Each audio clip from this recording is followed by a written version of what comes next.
My wheelchair was my mountain that seemed too big to climb, or so it would seem.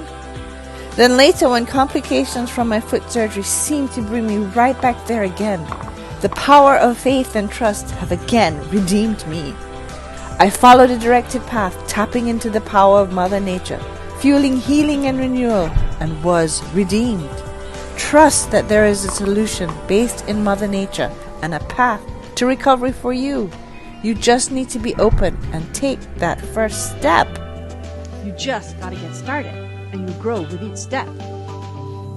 What mountain do you need to conquer? Let's conquer it together. Like this video, subscribe to my Healthy Lifestyle channel, and hit that bell, and we'll grow on this journey together. Answers from the Vitality Guru. I am super excited to teach you, to coach you, to guide you, to help you understand your body's unique sign language and how to solve for your unique needs. Check out my 30-day challenge designed to jumpstart weight loss, boost liver and kidney function, improve immunity, as well as boost energy and vitality, or your money back.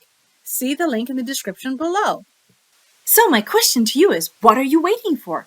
Like this video, subscribe to my channel, and hit that bell so you get notified when new videos are released. Don't forget to check out my 30-day Vitality Challenge. Let's get you started with the Optimal Wellness series designed to help you find better balance, energy, and vitality. Start with a proper diet, aka nutrition plan, and click on this next video you see right here. The ultimate guide to a proper diet plan for weight loss, vitality, and so much more.